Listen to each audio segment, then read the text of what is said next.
Hey y'all, welcome back to Sitting with Ashley. I'm Ashley. This is a story time, I think, is the most appropriate thing for this.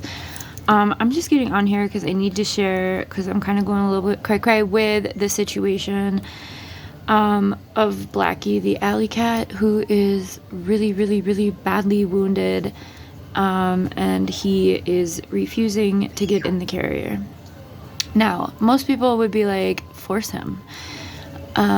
Especially if he's injured, you can just do it. I don't work like that. I respect his autonomy because he is a feral cat and he doesn't know anything else. And he's probably never been in a carrier. Why would he have been? He's never been in a car. He's never been in a cage. And it's teaching me... Sorry, now I was just doing his thing. He's hearing me talk. So, what's up?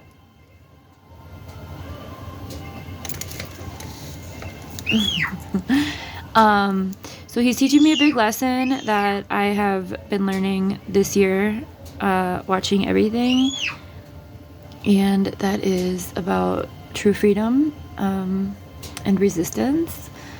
And he has, I'm probably gonna cry. I feel really bad. I was really close to just getting him, but he's going behind the fence.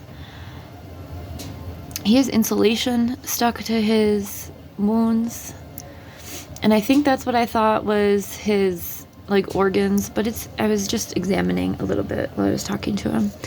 And so I told him what's up. I told him how it's gonna go. I told him what will happen when he gets in the carrier, and I have the carrier out there ready for him. Just, my hope is that he eventually surrenders and wants to get in, but it's just hard for me to see people suffer.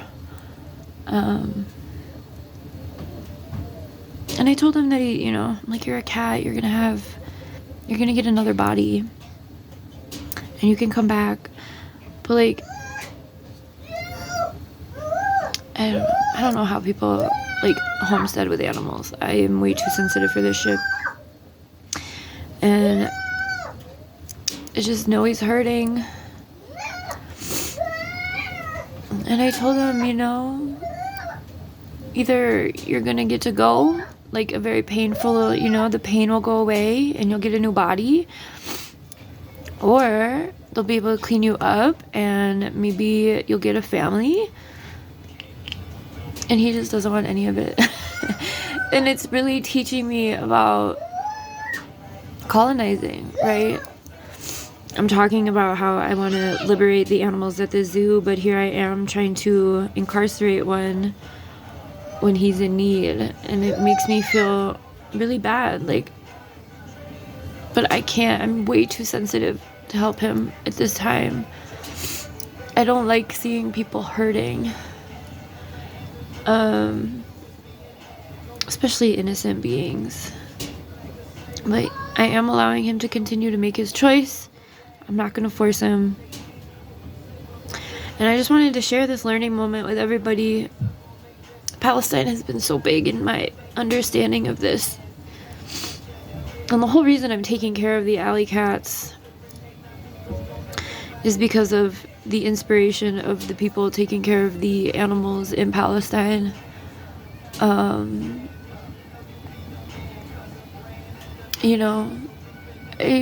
am so appreciative that I'm one of the people entrusted on this planet to care for those who need care. And it's a really big task, but I'm really happy I have it. But I just wish I could do more for this cat, and I don't want to force him. And again, that's why I came on here, because I'm just poor buddy is hurting, okay? And he's frozen. It got to 9 degrees last night, and having opened wounds, what do you think that does to your body? I don't know. I think he's just ready to... I don't know. If he doesn't get in the carrier, I'm not going to force him. I've talked to the vet. I've talked to 2 people at animal control about the situation. So people are ready with, on deck if and when. But I really appreciate the space that people have held, because I just don't I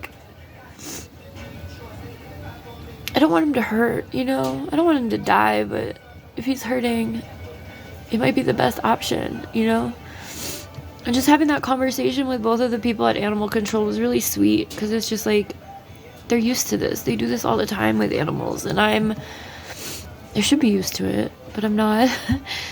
And I'm not gonna force him. But like I said, if the carrier is there, I even took like a towel out and I was gonna wrap him around. But, you know, I'm walking him through everything, and he was like, no, bitch. I'm not getting in that thing.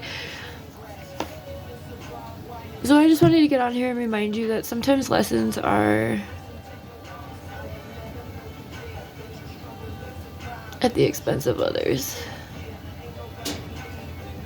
I just hate to see him hurting.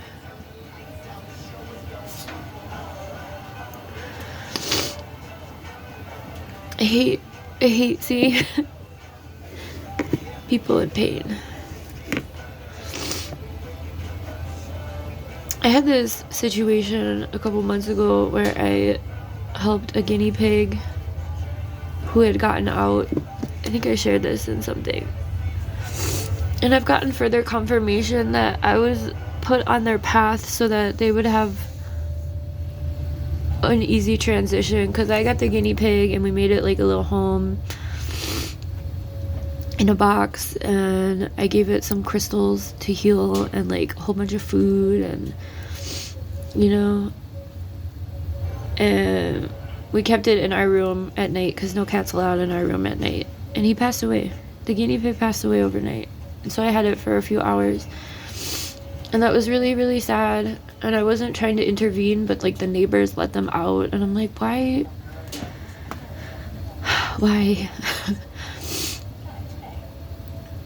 But I got confirmation that I was supposed to be there to support the transition, which in hindsight of my life, I often thought of myself as a death angel, but I think I'm more of a death doula. I'm not afraid of dying. I'm not afraid of that transition. I'm literally afraid of having to come back once I get to leave. But like, I feel like that's the situation, and I keep giving that to myself. Mr. Hootie. I keep remembering that, like, the guinea pig. Like, why are people so rude to innocent beings? Mr. Hootie is coughing. Got a hairball? Oh, buddy.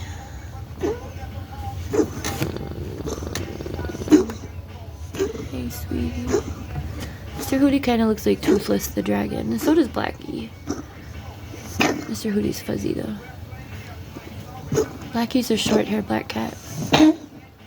I don't know. This is hard for me. I don't want to force him because he's not my cat, you know? And I think that's the thing, is like, the guinea pig wasn't mine, and I wasn't trying to like colonize it, but it was like frozen in a state of like shock in the neighbor's yard. And I had watched it for like a day and a half, and it like did not move. And so I was like, oh my gosh, someone needs to get this guinea pig, you know, something. You have a cold? How do you have a cold? It's like 90 degrees in here. Are you okay? Oh, you're so old. Old buddy. From one black cat to another. So anyway, thanks for being here and letting me cry. Just another white woman crying on the internet. I really struggle with this shit. Because I don't think it's our place to exert power and control and obedience over other people or beings that have free will, you know? Blackie does not want to get in the carrier. 2 days in a row he has been like, bitch, no. So I'm respecting that and also holding space for his pain. And remembering that death is also sacred, right? And choosing how to go. Healing is sacred, right? But I mean, I don't know, maybe I can try and clean him off, but like with the weather, it's gonna have to be during the day. Maybe he'll let me clean him off. And there's gauze right here. But like, it's right on his tail. And it's like grasses and stuff. This is the gauze and stuff that I helped Angel with. I don't know, maybe he'll let me nurse him up a little bit. If you take on roles like this, make sure you always have rubber gloves and first aid. But like, I have this solution that I used for Woodstock when he had parvo and then got like infested with fucking bugs and shit. But I think you're only allowed to use it on horses and dogs.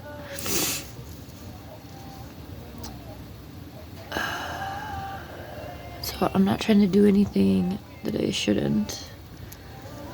But I feel like for Blackie, maybe we could even use like a pair of Niall's old underwear or something. And like, you know, like little baby underwears. Maybe he'll let me put them on just to keep it clean. Like, even if he can just... Oh, God, it's so bad, though. It's bad. You can see his bones and shit. Like, insulation. Oh, my God. This poor thing.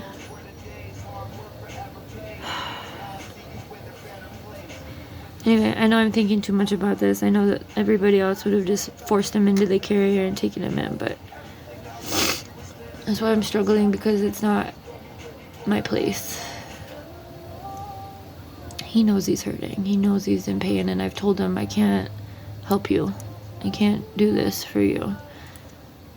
But that doesn't mean I get to play God and kill him. You know what I mean?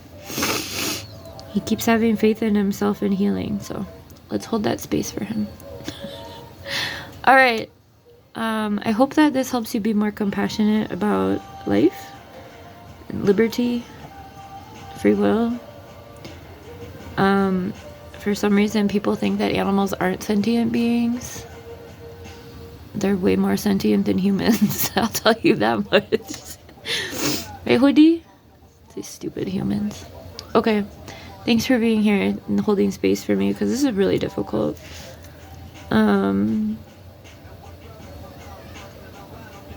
But yeah, even yesterday when I talked to someone else at the animal place, they said that we won't come get him. So I can't like pass the baton to someone else. The situation is my hands, but I'm giving it to Blackie.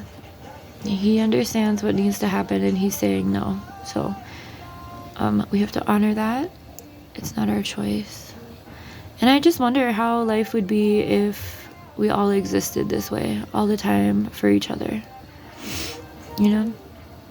Just hold space for people instead of forcing them to do things.